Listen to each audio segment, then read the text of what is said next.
Ok, Shalom, bien-aimés. Nous allons partager sur qu'est-ce qu'une repentance sincère. Nous allons parler de la repentance sincère.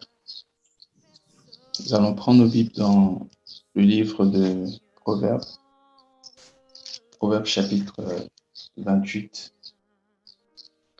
le verset 13. Et ensuite, nous allons prendre Ruth, Ruth 1, du verset 8. On va lire jusqu'au verset 16. Donc, je commence par Proverbes chapitre 28, le verset 13. La Bible dit ceci. Celui qui casse ses transgressions ne prospère point, mais celui qui les avoue et les délaisse obtient miséricorde. Bon, je continue au verset 14. Heureux l'homme qui est continuellement dans la crainte, mais celui qui endurcit son cœur tombe dans le malheur. Ruth, chapitre 1, du verset 8 jusqu'au verset 16. Naomi dit à ses deux belles filles, « Allez, retournez chacun à la maison de sa mère. Que l'Éternel use de bonté envers vous, comme vous l'avez envers ceux qui sont morts et envers moi. Que l'Éternel vous fasse trouver chacun du repos dans la maison des maris. »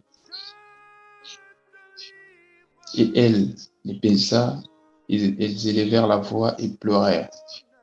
Et elles lui dirent, « Non, nous irons avec toi vers ton peuple. » Naomi dit, « Retournez, mes filles, pourquoi viendrez-vous avec moi? Ai-je encore dans mon sein des fils qui puissent devenir vos maris? Retournez, mes filles, allez, je suis trop vieille pour me remarier. Et quand je dirai, j'ai de l'espérance, qu'en cette nuit même je serai avec un homme et que j'enfanterai des fils, attendriez-vous pour cela qu'ils eussent grandi?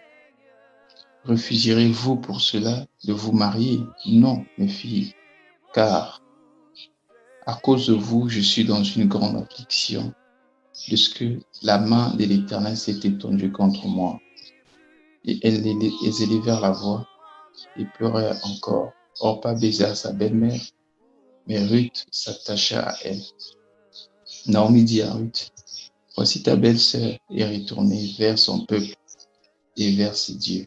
Retourne comme ta belle-sœur. » Ruth répondit, « Ne me presse pas de retourner, de te laisser de retourner loin de toi.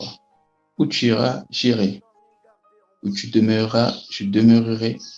Ton peuple sera mon peuple et ton Dieu sera mon Dieu. » Donc, je disais tout à l'heure que nous allons parler de la repentance sincère. Et si je peux ajouter encore quelque chose, nous parlons des 6 marques d'attachement à Christ. Alors, pourquoi parler de la repentance sincère? Nous pensons que c'est très important parce que, par expérience, j'ai constaté que beaucoup de problèmes au milieu des enfants de Dieu, parce que les gens ne connaissent pas ce que c'est une repentance sincère. Pourquoi parler de la repentance sincère? Parce que plusieurs personnes sont encore sous la manipulation des mauvais esprits, sous l'influence des mauvais esprits, simplement parce que ces gens n'ont pas expérimenté une repentance sincère. Je ne dis pas tous, mais certains. Pourquoi se repentir sincèrement? Parce que, comme je disais tout à l'heure, Jésus a dit dans Jean 14, verset 13, « Le prince de ce monde arrive et il n'y a rien de lui en moi. » Ça veut dire quoi? Le manque de repentance sincère peut représenter les portes de l'ennemi dans notre vie. Et si nous prenons notre repentance à la légère, bien aimé, les choses laissées peuvent représenter des marques de l'ennemi sur nous et cela peut occasionner aux mauvais esprits ou donner l'opportunité à ces esprits-là de contrôler ou d'influencer notre vie. Voilà pourquoi ce que Dieu nous demande, c'est d'être sincère et de nous repentir. Il y a une chose aussi que nous devons savoir, c'est que lorsque nous confessons nos péchés à Dieu, selon ce qu'il est écrit dans 1 Jean chapitre 1 verset 9, que si nous confessons nos péchés, il est juste et fidèle pour nous les pardonner et nous purifier de toute iniquité. Lorsqu'on confesse les péchés, nous ne donnons pas des informations à Dieu. Nous disons à Dieu ce qu'il sait déjà. Et pourquoi Dieu nous demande de confesser ses péchés? Parce qu'en effet, lorsque nous confessons nos péchés, cela nous libère nous-mêmes. Vous voyez, c'est comme un insecte, quelque part, s'il y a des insectes, si aussi longtemps que ces choses sont dans les ténèbres, bien aimé, aussi longtemps qu'il n'y a pas la lumière, les insectes peuvent être là et se cacher. Et lorsque nous confessons un péché, si ce péché-là, nous le commettions parce qu'il y avait une présence démoniaque, le fait de confesser sincèrement ce péché, bien aimé, les démons sont exposés et aussitôt, nous connaissons la vraie liberté. Et si nous avons honte, parce que souvent l'ennemi peut souffler aussi aux oreilles des enfants de Dieu, ah non, ça ne dit pas, ou ça n'en parle pas. C'est vrai, en ce qui concerne la confession des péchés, normalement c'est à Dieu qu'on confesse les péchés. Mais dans certains cas, Dieu va quelquefois nous conduire à dévoiler quelque chose que nous faisions ou que nous sommes en train de faire pour en être vraiment libre. Parce qu'il a dit, priez les uns pour confesser vos péchés les uns les autres et priez les uns pour les autres afin que vous soyez guéris. Nous voyons ici l'histoire de Naomi, Ruth et Orpa. Connaissons tous l'histoire de Naomi. En fait, Naomi, c'était une femme qui avait son mari, les deux étaient de Bethléem, qui avait quitté pour aller séjourner dans le pays de Moab. Et finalement, étant allés là-bas, ils ont eu 2 garçons. Ces garçons étaient mariés à des filles. 2 garçons, ces garçons étaient mariés à des filles. Et finalement, elle va connaître des événements tragiques dans sa vie. Naomi va perdre son mari. Elle va perdre aussi ses 2 garçons. Et comme elle se trouvait dans la galère, elle a appris que dans son pays, Bethléem, qui signifie la maison du pain, il y avait maintenant la nourriture à satiété. Elle va décider de repartir vers son peuple. Et nous voulons rappeler ici que Moab, Moab, c'était l'enfant de Lot, donc un enfant qui était conçu par inceste. L'enfant que Lot avait eu avec sa propre fille. Lorsque Lot, les filles de Lot, avec certainement c'est des pratiques qu'elles avaient apprises de Sodome et Gomorrhe. Étant donné que la ville était détruite, elles sont allées avec leur propre père. Et donc il y avait les Moabites et les Ammonites, c'est-à-dire que l'une avait donné le nom de son fils, l'une donna le nom de Ammon, où nous trouvons les Ammonites, et l'autre Moab, où nous trouvons les Moabites. Donc bref, Naomi décida de repartir vers son peuple. Et tellement que ses filles étaient attachées à elle, la Bible dit, elles refusèrent de la laisser partir. Maintenant, Naomi a pris le temps de les conscientiser pour leur expliquer qu'en réalité, la suivre allait certainement gâter leur avenir. Et elle va dire à ses 2 filles, s'il vous plaît, repartez vers votre peuple et trouvez-vous un mari. Repartez dans la maison de votre mère, trouvez-vous un mari. Parce qu'en tout cas, avec moi, il n'y a pas d'espérance. Et ces deux filles qui représentent deux types de chrétiens, l'une était repartie, c'est-à-dire Orpa, mais Ruth décida de s'attacher à sa belle-mère, quoi qu'il arrive. Et nous constatons qu'en s'attachant au départ, les deux ont dit à Naomi au verset 9, plutôt au verset 10, non, nous irons avec toi vers ton peuple. Ils ont dit, nous irons avec toi, mais vers ton peuple. Les deux avaient vu le peuple. Mais lorsque Ruth parla, non, plutôt lorsque Naomi leur parla sévèrement de sa condition et de l'avenir, Orpa décida de repartir. Mais pourtant, elle avait pleuré. Elle a pleuré amèrement, mais elle est quand même repartie vers son Dieu. Alors que Ruth, alors qu'elle avait pleuré aussi comme l'autre, mais elle ne s'était pas retournée. Elle est plutôt allée vers Naomi, le peuple de Naomi, le Dieu de Naomi, et elle s'est dit, bon, quoi qu'il arrive, moi je sais que le chemin que moi j'ai suivi est le bon chemin. Donc, bien aimé, souvent le grand problème avec plusieurs personnes au niveau de la repentance, c'est que les gens se répandent de leurs péchés. Quelquefois, ils sont toujours attachés au passé. Ils se répandent de leurs péchés, mais ils trouvent toujours le plaisir dans ce qu'ils faisaient dans le passé. On pense que ce qui est important, c'est de pleurer. Pleurer, c'est vrai. Mais la Bible dit, comme nous l'avons lu dans Proverbes chapitre 28, verset 13, que celui qui cache ses transgressions ne prospère point. Mais c'est celui qui les avoue et les délaisse. Donc, il ne suffit pas de pleurer sur un péché. Mais il faut aussi, bien aimer, s'en débarrasser. Il faut se séparer de cela. Et une repentance sincère doit connaître aussi ce qu'on appelle le remboursement à Satan de tout ce qui lui appartient. Tu dois retourner à Satan tout ce qui est à lui et ne rien avoir qui appartienne à Satan. Une repentance sincère, c'est bien aimé, un détachement complet.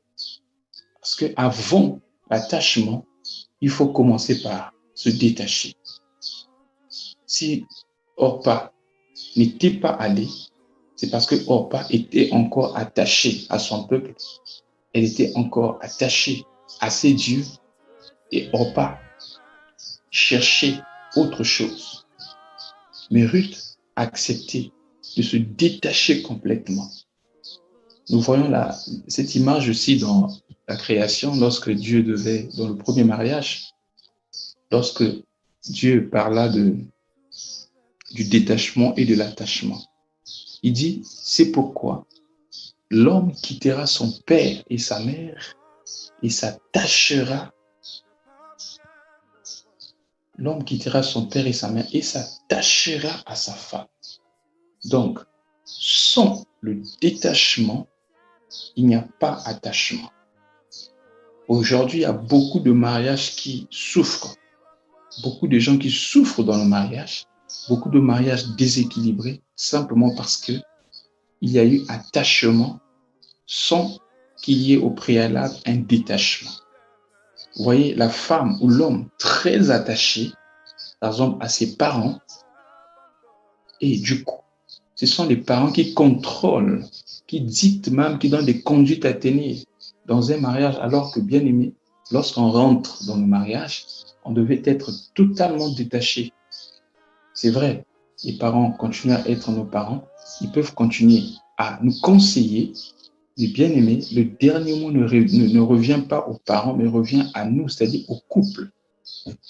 Mais le manque de détachement, bien aimé, conduit bien aimé au désastre dans le mariage. C'est comme ça aussi que le manque de détachement au monde, parce que la Bible dit l'homme quittera son père et sa mère, c'est-à-dire là où il est né physiquement, il s'attachera maintenant à sa nouvelle famille en Christ. L'homme quittera le monde pour s'attacher à Christ. et continuer sa marche avec Christ. Et pour s'attacher à Christ, il faut commencer par se détacher totalement du monde, se débarrasser de tout ce qui est du monde, passer par une repentance sincère. Et dans la repentance sincère, nous devons appeler chaque péché par son nom et dire exactement ce qu'on a fait. Parce qu'il y a des gens qui continuent, par exemple, je donne un exemple, dans la convoitise. Et ils appellent ils appellent un certain nombre de péchés par faiblesse.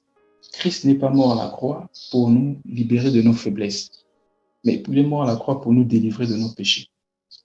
Si tu continues à appeler le péché par faiblesse, ou encore à trouver des raisons du genre tu convoites, au lieu de dire que je convoite, que je convoite que Dieu me pardonne et qu'il me délivre de cette habitude, tu dis non, je suis en train de contempler la nature. Non, bien-aimé dans le Seigneur. Nous devons être sincères. Parce que Dieu libère ceux qui sont honnêtes et sincères. Dans la confession des péchés, nous devons être sincères et honnêtes. Et nous devons être précis. Ne pas simplement confesser en général. Dieu pardonne tous mes péchés. C'est vrai. Il y a certains péchés peut-être que nous ne connaissons pas. Mais nous devons confesser tout péché connu. Si vous vous souvenez de l'histoire de la hache et du fer de la hache qui était tombé au temps d'Élisée. La Bible dit qu'Élisée était en train de travailler avec les fils du prophète dans le Jourdain. Et il y a l'un d'eux qui avait fait tomber le fer de sa hache. Et ce type-là va crier, « Oh mon Seigneur, il est emprunté. » Je crois que c'est dans 2 Rois chapitre 6, si je ne me trompe pas, ou 2 Rois chapitre 4.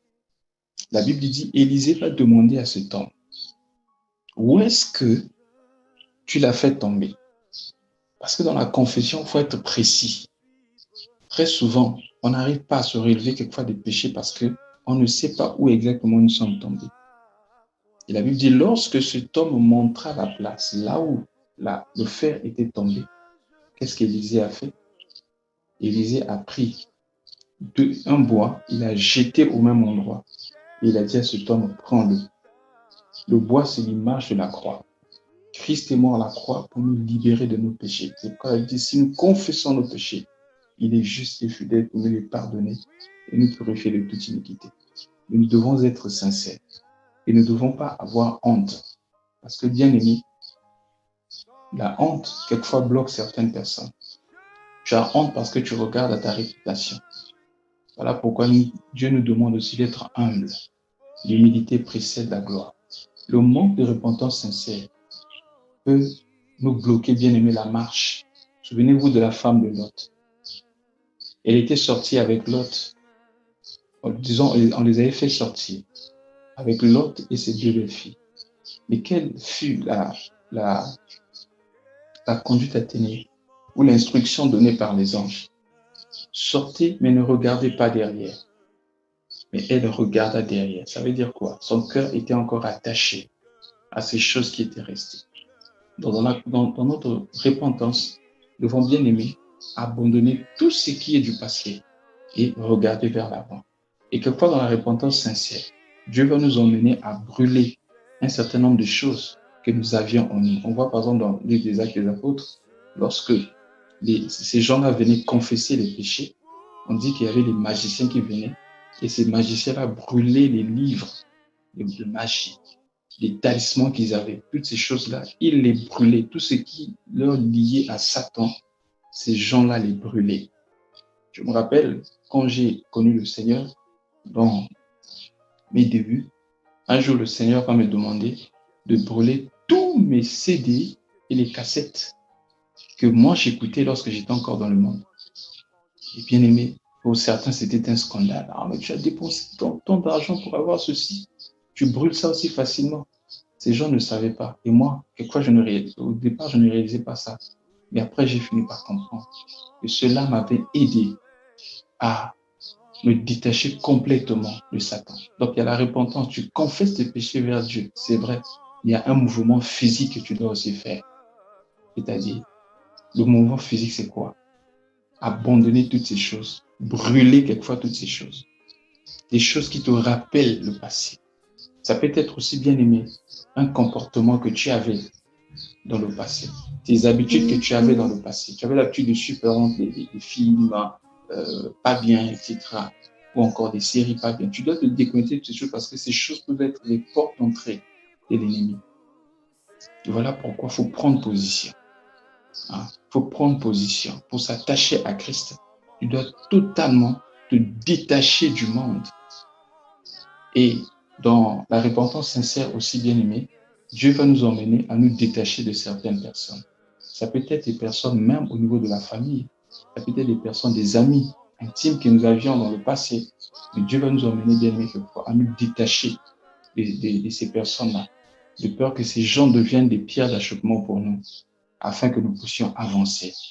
Oh bien-aimés dans le Seigneur, nous devons nous détacher de tout ce qui nous détache de Christ et nous attacher à tout ce qui nous attache à Christ. Donc, certaines personnes, nous devons nous détacher d'elles. Mais nous devons faire aussi très attention parce qu'il y a des gens tellement zélés qui pensent être plus sages que Dieu en pensant que non, mais voilà, comme je me suis converti, rapidement, aussitôt, Dieu va m'utiliser pour la conversion de ces gens. Bien aimé, fais attention. Généralement, ces gens qui repartent dans ces milieux qu'ils avaient, qui fréquentaient avant, ou ces gens qui fréquentaient avant, quelquefois retombent dans le péché. Pourquoi? Parce qu'ils n'ont pas de fondement solide. En premier lieu, d'abord, toi-même, tu dois grandir. Tu dois connaître une certaine maturité avant que Dieu ne te renvoie là-bas. Souvenez-vous de Moïse. Moïse a quitté l'Égypte lorsqu'il avait 40 ans. C'est vrai qu'il avait quitté l'Égypte. C'est pas aussitôt 1 an ou 2 ans après que Dieu le renvoya en Égypte là-bas pour aller chercher ses frères qui étaient en esclavage. Mais Dieu devait d'abord le tailler lui-même. Lui-même devait connaître une vraie libération, une vraie délivrance avant de le renvoyer là-bas pour sauver ses frères. Il a dû faire 40 ans avant de repartir en Égypte. Donc nous, de même, nous devons nous détacher de certaines personnes avant que Dieu nous envoie pour libérer ces personnes-là du péché ou du monde. Parce que Dieu doit d'abord se rassurer de notre maturité. Et Dieu doit d'abord nous traiter nous-mêmes. Si tu n'es pas traité toi-même, comment tu pourras traiter les autres? Si toi-même tu n'es pas encore sorti de la prison, comment peux-tu sortir des autres de la prison? Voilà pourquoi il faut une repentance sincère. Bon, la deuxième partie, comme je disais, les 6 marques d'attachement à Christ, ça nous allons toucher cela prochainement si le Seigneur le permet. Je vais juste les citer et nous allons nous arrêter là, vu l'heure. Donc, les 6 marques sont, premièrement, dans la parole de Ruth, il dit « Ne me presse pas de te laisser et de retourner loin de toi. Où tu iras, j'irai. » Premièrement, la première marque d'attachement, c'est aller où Christ va. Parce que Naomi ici, c'est l'image de Jésus et l'image de Jésus. Et Ruth, l'image du chrétien. Tu dois aller où Christ va. Deuxième des choses, tu dois demeurer où Christ demeure. Troisième des choses, ton peuple, le peuple de Dieu doit être ton peuple. Le peuple de Christ doit être ton peuple. Troisième des choses, tu dois avoir le même Dieu que Jésus, c'est-à-dire ton Dieu sera mon Dieu. Cinquième des choses, tu dois mourir avec Christ. Parce que Naomi dit, là où tu mourras, je mourrai. C'est-à-dire là où tu seras enterré, je serai enterré. C'est-à-dire être enseveli avec Christ. Donc ces 6 marques-là, nous les verrons prochainement si le Seigneur le permet. Mais vraiment, que Dieu nous conduise vraiment à connaître une repentance sincère. Nous devons dévoiler, répandre nos cœurs devant Dieu. Et si Dieu permet que nous puissions même confesser à une personne, bien aimée dans le Seigneur, nous ne devons pas avoir honte, car c'est peut-être le chemin de notre vraie délivrance. C'est alors que nous serons libres, libres de tout ce qui est du malin, et nous allons connaître une vraie restauration et une vraie délivrance. Et la repentance, c'est ça le chemin de la délivrance. Que Dieu nous bénisse. Amen.